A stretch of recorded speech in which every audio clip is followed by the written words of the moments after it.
견디는 일이라 하였다. 여러분 이렇게 인생을 살아가면서 참 여러 가지 그런 상황이나 여건 속에서 과연 인생은 무엇인가를 좀 얘기를 하고 있습니다. 제가 여러분들에게 한번 여쭤보겠습니다. 여러분들의 인생은 무엇입니까? 참 철학적이죠. 그렇지만 우리가 이 인생에 대해서만큼은 정확하게 좀 알고 깨닫고 나가는 것이 참 중요하겠다. 그래서 이 삶이라는 것은 정말 무엇인가? 이 삶은 정말 우리가 살아가는 일이고 현상입니다. 그러니까 우리가 살아가는 그런 모습이라는 거예요. 살아갈 때 이것이 참 진정으로 온전한 삶인가? 좀 멋진 삶인가? 아름다운 삶인가? 민명도 시인이 얘기했던 것처럼 들풀의 삶, 아니면 물의 삶, 산의 삶, 이런 삶은 자기가 원하는, 또 자기가 보이는 삶이 있듯이, 그 현상이 있듯이 우리 모든 각자에게도 그 삶 속에서 한 분 한 분마다 현상이 다 있다라는 말씀입니다. 이것이 인생이라는 말씀이죠. 이런 인생 속에서, 이 삶 속에서 우리는 이 삶을 이 성경적으로 또는 신앙적으로 이렇게 이야기를 하면 두 가지로 나눌 수 있습니다. 하나는 육적인 삶이고 하나는 영적인 삶입니다. 여러분 다 아시죠? 육적인 삶은 무엇이냐면 쉬운 얘기입니다. 우리 그냥 이렇게 보이면 그 오장육부, 우리 안에 있는 오장육부들, 또한 우리가 뭐 정맥과 동맥들 아는 이런 것들이 다 잘 이렇게 일을 잘 하는 겁니다. 그죠? 잘 일이 돼서 그냥 잘 건강하게 사는 것이 이게 그 육체적인 삶이에요. 그래서 어떤 면에서는 이 육체적인 삶을 통해서 우리는 건강을 통하여 정말 잘 살기를 원하는 거죠. 근데 우리 어떤 면에서는 신앙적으로는 우리가 하나님을 믿는 그런 믿음의 사람들로는 이 영적인 것들이 더 중요하다라고 볼 수가 있습니다. 왜냐하면 육적인 것들은 한계가 있고 그것이 끝나면 그것으로 완전 없어지지만, 왜냐하면 우리는 흙이기 때문에 흙으로 돌아가야 될 수밖에 없는 운명들입니다.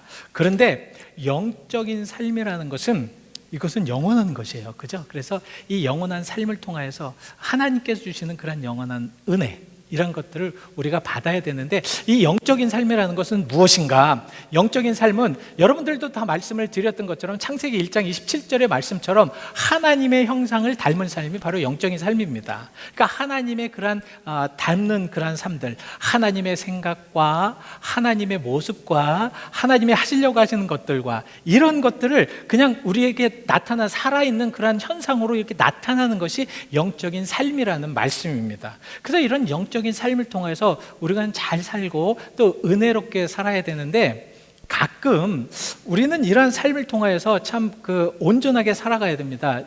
이제 여러분 생각해 보십시오. 육체적인 삶에 이제 바이러스나 아니면 여러분들 스트레스를 많이 받잖아요. 그럼 스트레스나 이런 것들 통해서 육체적인 삶이 약해졌어요. 약해질 때, 육체적인 삶이 정말로 약해졌을 때 가장 먼저 나타나는 현상이 뭔지 아십니까? 육체적인 삶이 가장 나약해졌을 때 나타나는 현상, 제가 제일 좋아하는 먹을 것을 못 먹는다는 거야. 그러니까 먹을 것을 못 먹는다니까 그 음식이 맛이 없습니다. 맛이 없으니까 어떻게 돼요? 육신이 자꾸 약해지는 것이거든요. 이것을 육신의 연약함이라고 이렇게 얘기를 합니다. 영적인 것들도 마찬가지예요. 영적인 것들도 우리들의 마음속에 상처가 있고 죄가 있고 자꾸 나쁜 그런 그 세상의 바이러스들이 우리의 삶에, 또 우리들의 그 심령에 계속하게 들어오면 우리 하나님의 말씀이 맛이 없어요. 은혜가 없습니다. 그러니까 맛이 없고 은혜가 없으니까 병이 드는 거예요. 약해지는 겁니다. 그 약해짐을 통해서 우리는 그렇게 살아갈 수밖에 없다. 그래서 요새 시편에 우리에게 말씀하시는 것들이 되게 중요한 것들이 많은데요. 시편 말씀 중에서 오늘 요새 아침에 우리가 이렇게 묵상하는 말씀인데요. 시편 119편에 보시면 이 시인은 계속해서 하나님의 말씀이 얼마나 중요한지, 하나님의 말씀이 얼마나 귀한지, 이 법이 얼마나 귀하고 율법이 얼마나 귀한지, 나는 어떤 상황이나 어떤 여건 속에서도 나는 그 말씀만 따라가기를 원합니다 라고 이렇게 고백을 합니다. 그래서 176절을 계속 읽으면서 그 계속되는 말씀이 무엇이냐면, 나는 하나님의 말씀을 온전하게 의지하겠습니다. 나는 하나님의 말씀을 따라가겠습니다. 나는 하나님의 말씀밖에 없습니다. 왜냐하면 내가 살아가는 모든 삶에 있어서 그 말씀 말씀이 나에게 가장 귀하기 때문입니다. 이 영적으로 좀 살아있는 모습을 지금 우리가 표현할 수가 있습니다. 영적인 살아있는 모습은 무엇이냐면 자꾸 말씀이 그리워지고 말씀 안에 살려고 하고 그 법도와 그 율례와 하나님의 길이 얼마나 중요한 것을 깨달았기 때문에 그 깨달음 속에서 우리가 정말 담대하게 나갈 수가 있는 것입니다. 그래서 시편 119편 1절에는 뭐라고 말씀을 하고 있냐면 행위가 온전해서 여호와 율법을 따라 행하는 자들, 정말 여호와 율법을 온전하게 행하는 자들은 뭐가 있다고 그러냐면 복이 있다고 말씀을 하고 있습니다. 복이 있다. 우리가 정말 우리 하나님께서 주시는 그 은혜, 하나님께서 주시는 그 축복, 그 복을 가지고 우리가 살아갔을 때 만족함을 가지고 살아갈 수가 있다라는 말씀입니다. 자, 육신의 병을 우리가 입었을 때, 그 육신의 병을 입었을 때 밥을 못 먹지 않으면, 먹지 못하면 우리가 초췌해지잖아요. 그래서 우리의 그 육신이 약해지는 것이 보여지고 또 어려워지는 것들이 보여지고 연약한 모습들이 보여집니다. 그래서 그것을 깨닫는 것이 당연한 거야. 내가 육신이 정말 좀 어려워져 있구나, 내 육신이 힘들구나, 내가 지금 내 몸에 무엇인가 어려움이 좀 많구나라는 것을 깨달을 수 있듯이 우리가 영적으로 하나님의 말씀이 온전하게 들어오지 않고 자꾸 상처가 되고 아픔이 된다면 그것은 우리가 분명히 무엇인가 잘못되어 있다는 것을 깨달아야 된다는 것입니다. 근데 깨닫지를 못하는 것이 참 문제예요. 현대 많은 그리스도인들조차 하나님의 말씀에 우리가 깨닫지 못하는 경우도 많고요. 우리가 인생을 살아가면서 참 이 하나님의 말씀이 우리에게는 힘이 되고 우리에게는 적용이 되고 우리에게 영향이 돼야 된다는 말씀입니다. 이 말씀이 우리에게 영향이 되지 않고요, 이 말씀이 우리에게 딱 들어왔을 때 설교가 아니라도 어떤 말씀을 읽더라도 그 말씀이 우리에게 감동과 감화가 되고 이것이 소화가 잘 되는 느낌이 잘 된다는 거거든요. 근데 그것이 안 된다는 것은 여러분들의 영혼에 무엇인가가 잘못되어 있다는 것을 느껴야 된다는 것입니다. 근데 성경에 이렇게 나왔어요. 그러한 것들을 느끼지 못하는 세상에 많은 이들이 정말 마음에 무뎌진, 마음이 정말 너무도 무뎌져서 마음이 하나님을 두기 싫어하고 하나님을 떠나고, 그리고 그들의 마음이 악하여져서 하나님의 말씀이 아무리 들어가려고 하여도 들어갈 틈이 없다는 것입니다. 그래서 그런 상황들을 부패되었다, 부패된 마음, 썩은 마음이라고 이야기를 하고 있습니다. 여러분, 이렇게 부패된 마음이나 아니면 잘못된 마음으로는 아무리 하나님의 말씀을 들으려고 하여도, 아무리 하나님의 말씀이 그 속에 들어가려고 하여도 안 된다라는 말씀입니다. 그래서 예수님이 그래서 필요한 겁니다. 그래서 예수님이 우리와 함께 하기를 원하신 겁니다. 그래서 지난주에 이사야서 42장을 말씀을 드렸죠. 기억나십니까? 이사야서 42장에 예수님께서는 정말 오셔서 썩은 갈대로도, 그리고 꺼져가는 등불도 끄지 아니하시는, 썩은 갈대로 꺾지 않으시고 꺼져가는 등불도 끄지 않으시는, 어떤 면에서는 우리들의 모습이라는 거예요. 우리들의 모습이 하나님의 그렇게 원하셨고 하나님께서 그렇게 바라셨고 하나님께서 우리에게 정말 은혜를 주시려고, 아니면 어떤 면에서는 내가 여기 있다, 얘들아 내가 여기 있다, 내가 너와 함께 한다라는 그러한 은혜를 깨닫지 못하는 무딘 마음을 통하여서 거의 썩어져가는 그런 마음, 그래서 겨우 조금만 시험이 온다든가 조금만 어려우면은 꺾어질 수밖에 없는 그러한 상황 속에서 예수 그리스도께서 오셔서 그들을 함께 하시고 그들을 인도하시고 그들을 회생시키시고 그들을 회복시키신다라는 말씀입니다. 이사야서 42장에 이사야가 예수 그리스도에서 말씀하신 이유가 바로 그겁니다. 비록 우리들의 삶이 썩어져 있어서 정말 썩어져가는 그런 갈대와 같아서 조금만 어떠한 어려움이 오면 완전 꺾여지는 이런 상황 속에서 예수님은 꺾지 않으신다는 것입니다. 왜냐하면 그것을 회생시키시기 위해서 예수의 그리스도의 피로 그것을 계속해서 공급하신다는 것이죠. 정말 꺼져가는 그런 등불들, 심지가 거의 없는, 거의 꺼져가는 그런 등불도 예수 그리스도를 통해서 다시 그 심지로 활활 불러 타오를 수 있도록 만드시겠다라는 하나님의 계획입니다. 누구를 통하여서? 예수 그리스도 통하여서. 그래서 예수 안에 들어가 있고 그 예수 안에서 우리들의 삶이 회복되어야 된다라는 말씀입니다. 그래서 그 회복되기 위해서 가장 기본기가 무엇인가? 우리가 예수님 안에서 살면서 그 나의 삶이, 나의 모든 삶이 회복되어지기 위해서는 어떻게 해야 되는가? 가장 중요한 것은 나입니다. 내가 나를 먼저 잘 생각해야 된다는 거예요. 내가 나를 생각하지 못하면 이것은 아무리 회복에 대해서 이야기해도 안 된다는 것입니다. 모든 것을 다 나에게 적용을 하고, 말씀이 들어오면 나에게 적용을 하고, 말씀 속에서 나에게 무엇을 원하시는가를 알게 하고요. 자, 시편 119편에 이게 읽어보시면 정말 다 나입니다. 내가 여호와 율법을 어떻게 지키고, 내가 여호와의 길을 어떻게 나가고, 성경의 모든 말씀들이 다 그겁니다. 하나님께서 원하시는 것은 이스라엘 백성들도 있지만 현대에는 우리 각 개인이 어떻게 하나님과 동행할 수 있는가, 어떻게 하나님과 의지하면서 나아갈 수 있는가. 여러분, 우리가 인생을 살아가는 것이 바로 그겁니다.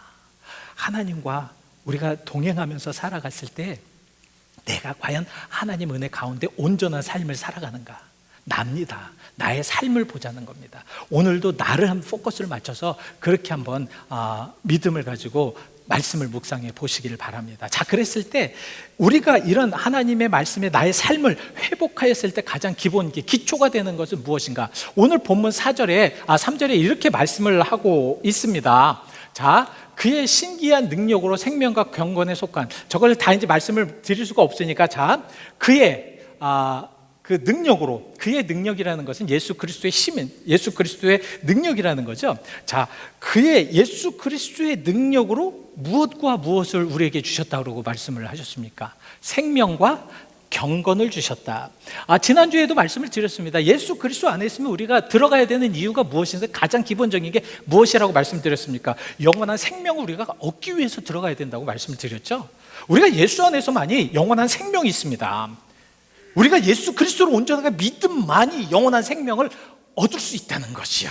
그래서 영원한 생명을 통해서 우리가 정말 열심히 살아나가는, 생명이 있어야 살잖아요. 그렇지 않습니까? 생명이 있어야지, 육신도 생명이 있어야지 일을 하고, 육신도 생명이 있어야지 현상을 보이지 않습니까? 제가 이렇게 손을 들은 것이 제가 생명이 있기 때문에 드는 거 아닙니까? 영적인 것들도 마찬가지라는 것입니다. 예수 그리스도 안에서 생명이라는 것은, 저 생명이라는 것은 우리가 영원히 가질 수 있는 그런 생명, 영원한 생명을 의지한다라고 말씀을 하고 있습니다.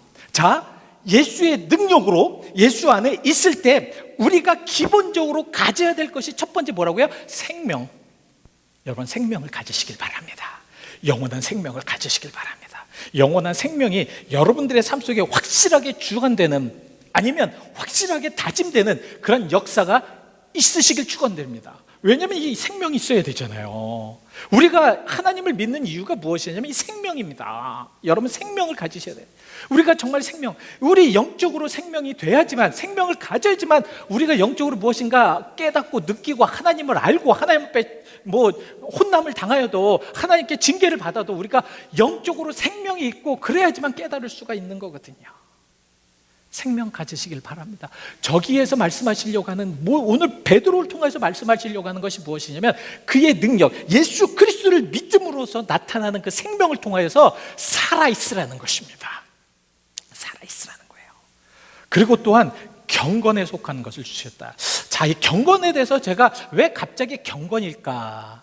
이 경건에 대해서 이렇게 알아보니까 이게 그러니까 유세보마이라는 그러한 말씀으로 되어 있더라고요. 이게 무엇이냐면, 자, 유세보마이라는 그런 의미가 유라는 그런 형용사와 세보마이라는 그런 동사가 이제 합친 그런 단어입니다. 저 경건이라는 말이. 그래서 유라는 것은 무엇이냐면 좋다라는 말이에요. 형용사입니다. 좋다.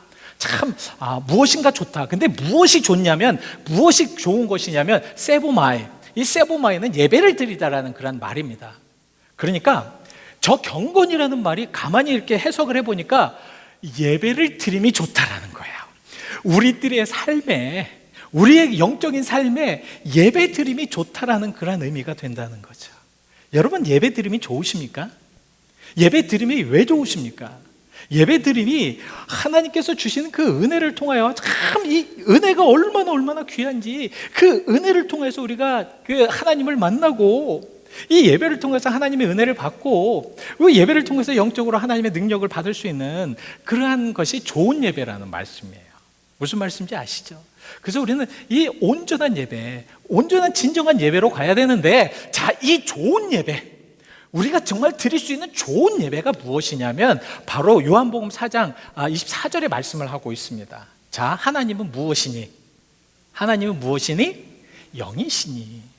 우리가 아까 말씀을 드렸죠. 우리의 삶에는 두 가지가 있다. 한쪽의 삶은 무엇이고 육체적인 삶, 한쪽에는 영적인 삶이 있다고 말씀을 드렸습니다. 그 영적인 삶을 통하여서, 영적으로 통하여서 하나님께 드려지는 예배, 하나님은 영이시기 때문에 우리가 영으로 하나님께 드려지는 것이 당연하다는 거예요.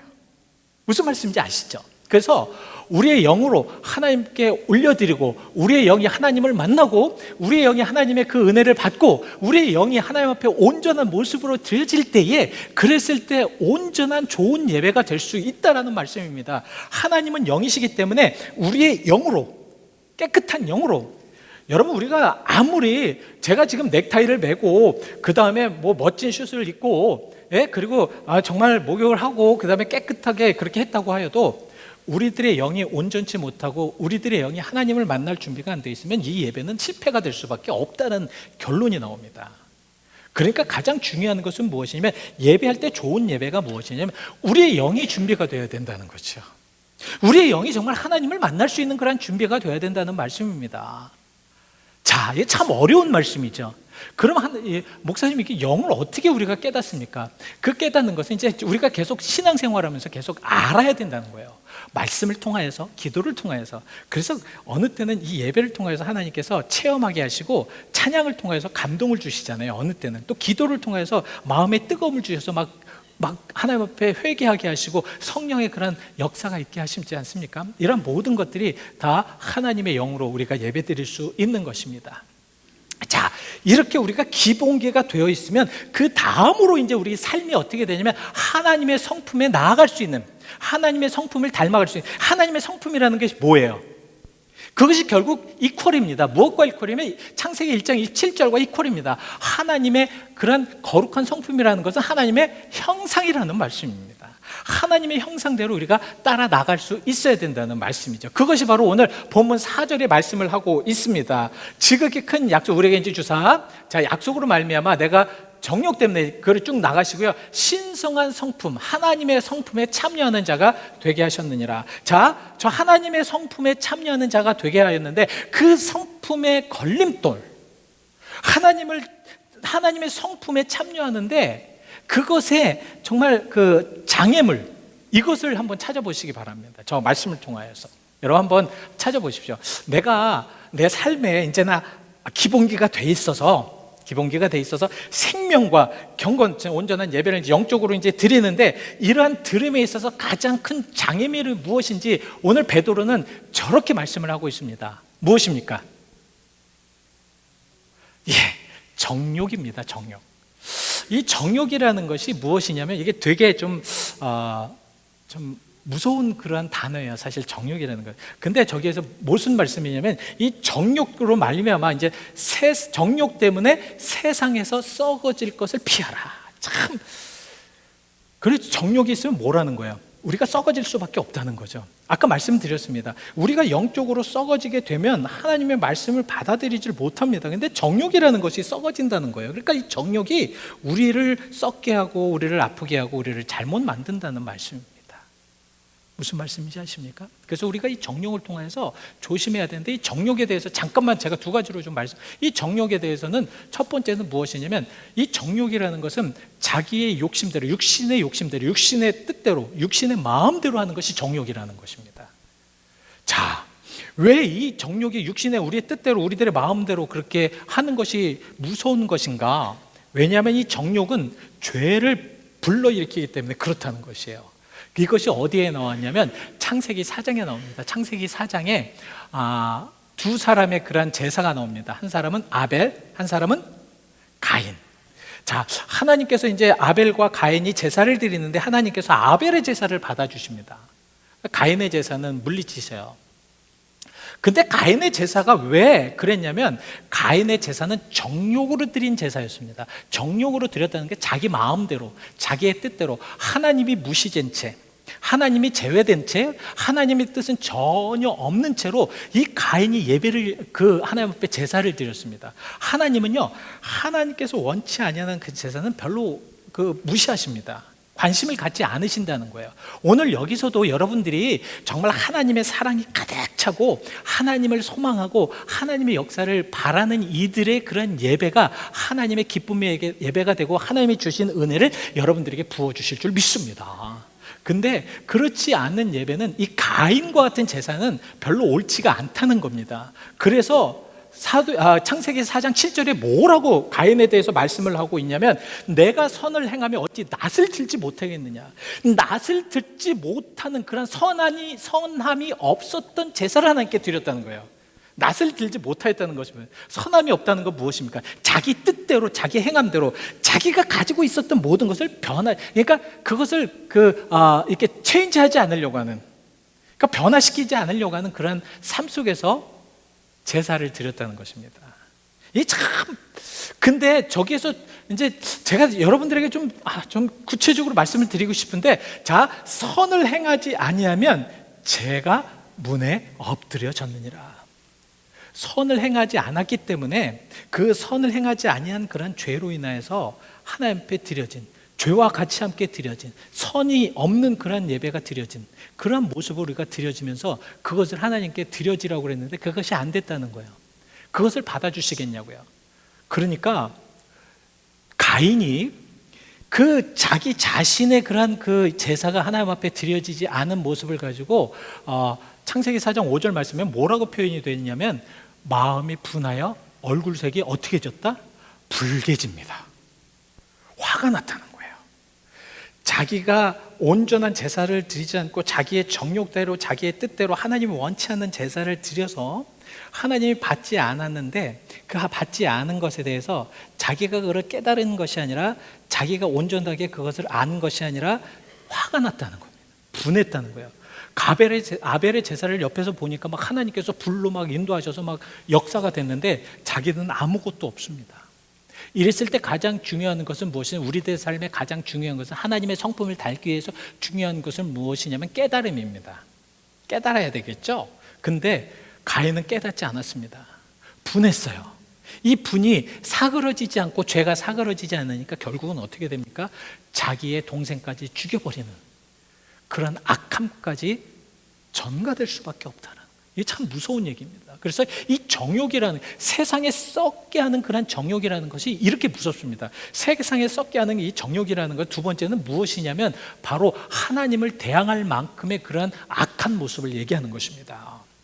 여러분, 사실 이 세상적인 것들, 우리가 정욕이라는 것은 다 무엇을 얘기하냐면 세상적인 것을 이야기하는 것입니다. 세상적인 것들. 우리가 참 신앙생활 했을 때 많이 들은 얘기죠. 이 세상적인 것들, 세상의 것들. 이 세상적인 것이 무엇이냐면 죄된 것들입니다. 하나님이 배제된 것들, 하나님이 없는 것들, 그리고 자기 뜻대로 하려고 하는 그런 모든 것. 그래서 이 죄가 있어도 죄를 깨닫지 못하는 세상. 그래서 요새는 참 이 사람들이 얼마나 악해지고 얼마나 급해졌는지, 아주 요새는 뭐 질문할 것도 없습니다. 막 그냥 무조건. 그래서 요새는 이제 묻지마 살인도 많이 나오지 않습니까? 이러한 세상이 왜 그러냐면, 그리고 요새는 이제 미국은 무엇입니까? 뭐 그냥 묻지마 총기 난 사람, 그냥 알지 못하는 사람, 관심도 없는 사람, 관계도 없는 사람들에게 그 앞에다만 총기를 난사하지 않습니까? 이것이 다 무엇이냐면 세상적인 것입니다. 세상적인 것. 이 세상적인 것이 무서운 것이 무엇인지 아십니까? 계속 세상적인 것만 바라보면 하나님과 멀어져요. 여러분, 하나님과 멀어지면서 우리에게 참 위험한 그런 상황이 무엇이냐면, 하나님과 멀어지면 멀어질수록, 세상을 더 사랑하면 할수록 하나님과는 원수가 됩니다. 제 말이 아니라 야고보서 4장 4절에 이렇게 말씀을 하고 있기 때문에 그렇습니다. 자, 누구든지 세상이 벗이 되고자 하는 자는 스스로 하나님과 원수되는 것이니라. 이제 아시겠습니까? 자, 여기까지 우리가 조금 이제 어려우니까 다시 한번 말씀을 드리도록 하지요. 자, 우리가 가장 기본기, 우리들의 삶의 가장 기본기는 예수 그리스도 안에서 그 능력으로 무엇과 무엇? 생명과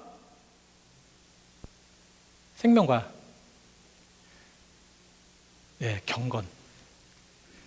자, 생명과 경건이 있어야 됩니다. 이 생명과 경건으로 하나님을 닮는 이제 성품까지 가는 그런 삶을 살아야 되는데, 이 하나님과 닮는 성품의 삶을 사는데 가장 큰 걸림돌이 무엇이라고요?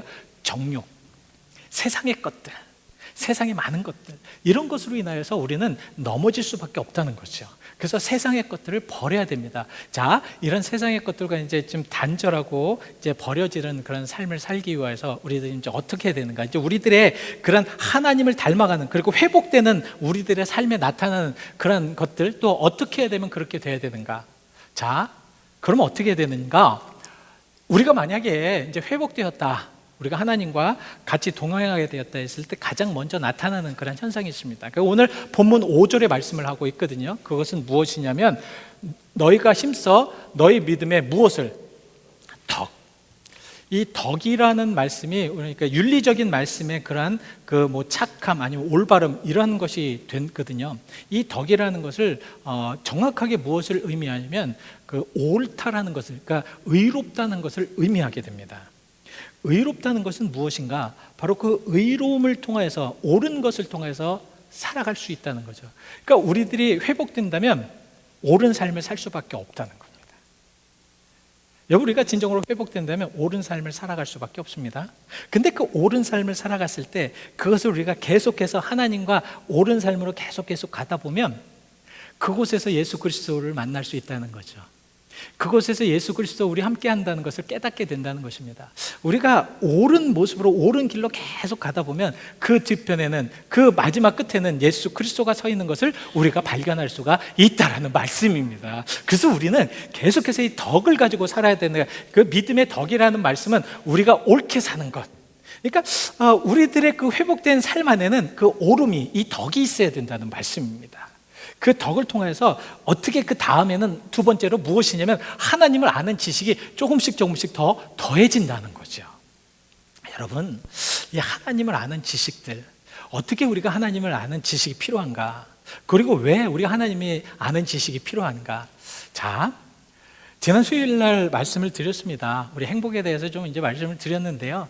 그 행복이, 우리가 정말 행복하게 하기 위해서는 어떻게 되는가? 어떤 삶을 살아야 되는가? 여러분, 행복하기 위해서는 어떻게 살아야 된다고 말씀드렸습니까? 하나님의 말씀, 그 율법의 말씀을 그냥 믿고 따라 나가는 겁니다. 하나님의 말씀 우리에게 주어졌으면 그 말씀을 가지고 따라 나가는 겁니다. 근데 이 말씀 없이 자꾸 다른 생각과 다른 말을 해요. 다른 주장을 합니다. 여러분, 참 중요한 것이 무엇이냐면 우리가 이 말씀을 듣잖아요. 그 말씀을 자기에게 적용시켜서 자기가 잘못하게 되면 위험하게 됩니다. 그래서 우리가 이 하나님의 말씀을 온전하게, 그 지식을 온전하게 해가 나가는 것이 중요하겠다. 그래서 그 행복, 이 신명기 말씀에, 신명기 이제 13장 10절에 무엇이라고 10장 13절에 무엇이라고 말씀을 하고 있냐면, 여호와의 명령과 규례를 지키면 너희가 행복해질 수 있다라는 말씀입니다. 그러니까 여호와의 말씀에 안에 우리가 들어가 있으면 우리들의 삶이 행복해질 수밖에 없다는 것입니다. 여러분, 행복하십니까? 행복하세요? 우리가 진정으로 행복하다면 여러분들의 그 삶 속에 하나님의 말씀이 풍성하게 일어나야 될 줄 믿습니다. 여러분, 이런 하나님의 말씀에 우리가 좀 이제 좀 무게 중심을 두고 그렇게 살아간다면 여러분 분명히 행복할 수밖에 없어요. 근데 자꾸 우리는 정욕대로 세상적으로 자꾸 빠져나가려고 합니다. 하나님의 말씀이 배제돼요. 그래서 많은 사람들은 자기에게 즐거운 말, 하나님의 말씀이 아니라 자기의 좋은 말들, 아주 명언들, 아주 그냥 감격스러운 말들을 원하는데, 우리는 그것보다는 하나님의 말씀을 우선적으로 두어야 됩니다. 하나님의 말씀이 우선적으로 돼야지만 그 말씀을 통해서 우리가 행복을 찾을 수가 있다는 말씀입니다. 진정한 행복은, 우리가 영적으로 진정한 행복은 말씀 안에서 찾을 수가 있다는 겁니다.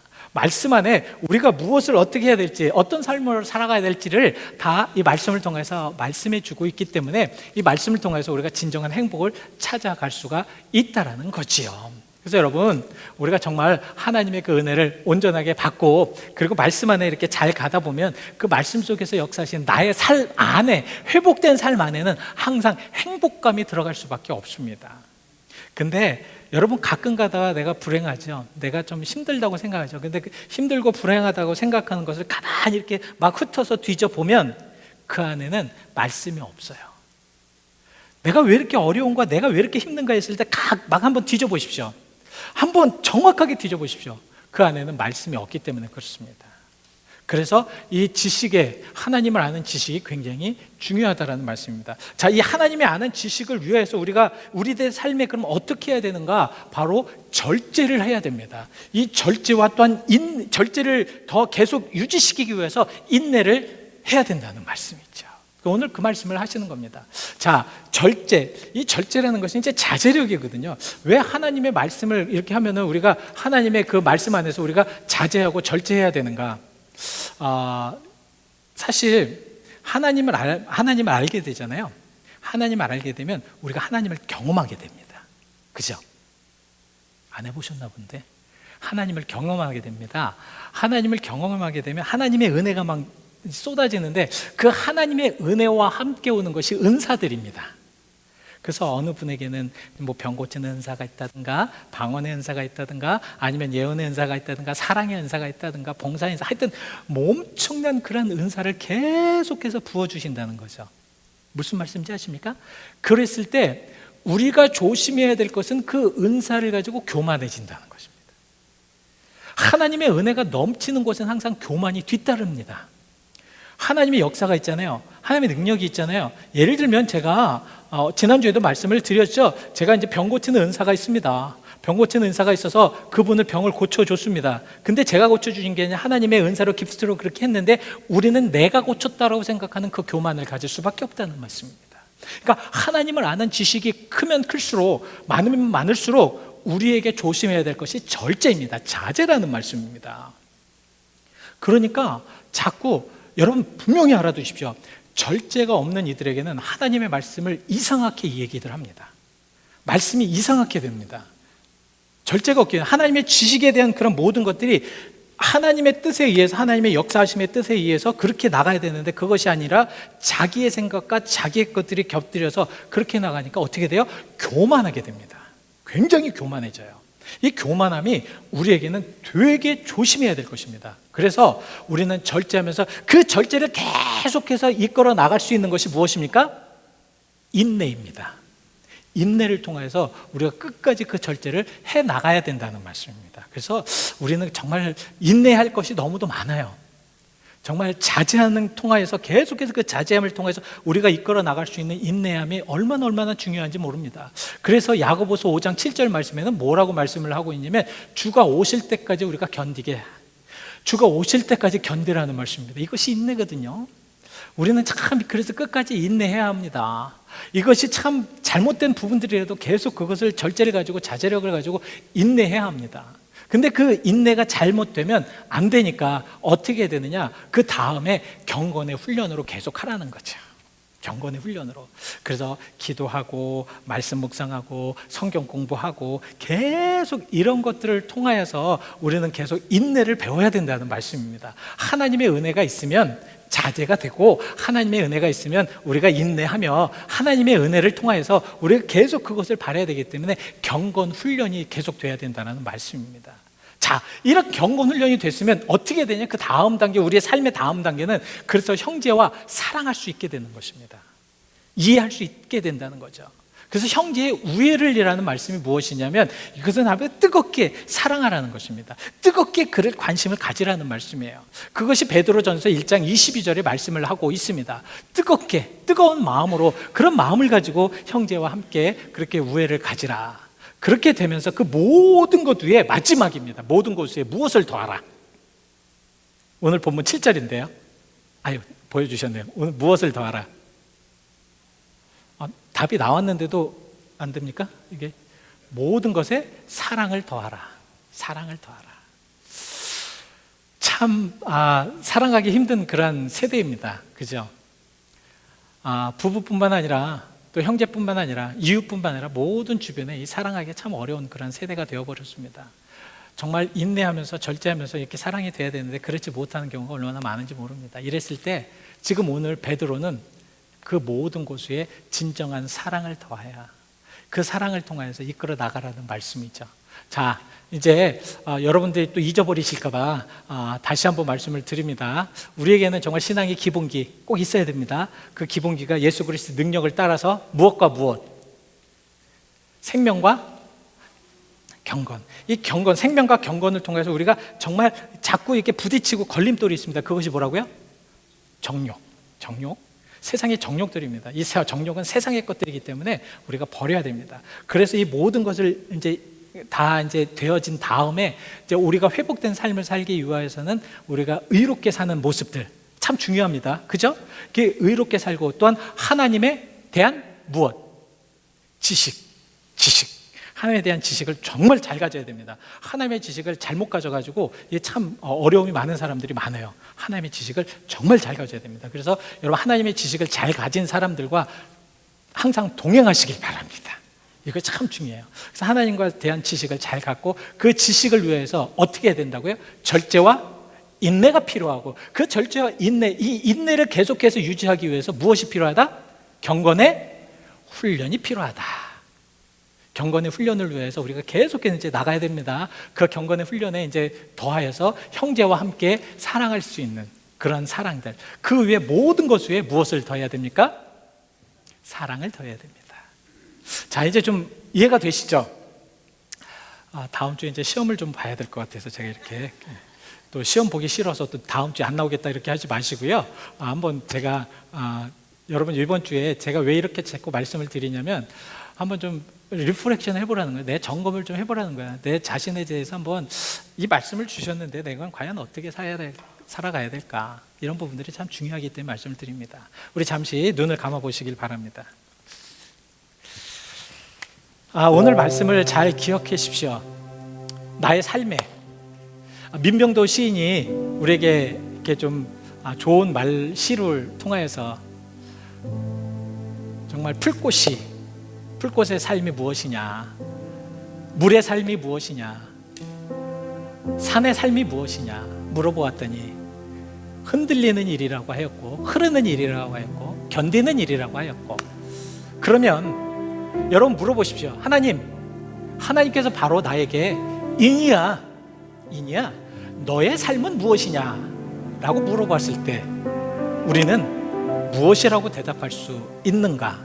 그것부터 시작이 돼야 됩니다. 나의 삶의 가장 기본적인 것부터 시작이 됩니다.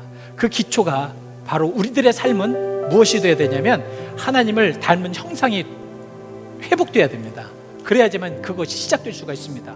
우리 잠시 기도하실 때 가장 기초적인 하나님 앞에 가장 중요한 이러한 부분들이 우리가 회복되어서 하나님께 영광 돌릴 수 있도록 그렇게 기도하시길 바랍니다. 온전한 기도가 되시길 바랍니다. 우리 잠시 함께 기도하시겠습니다.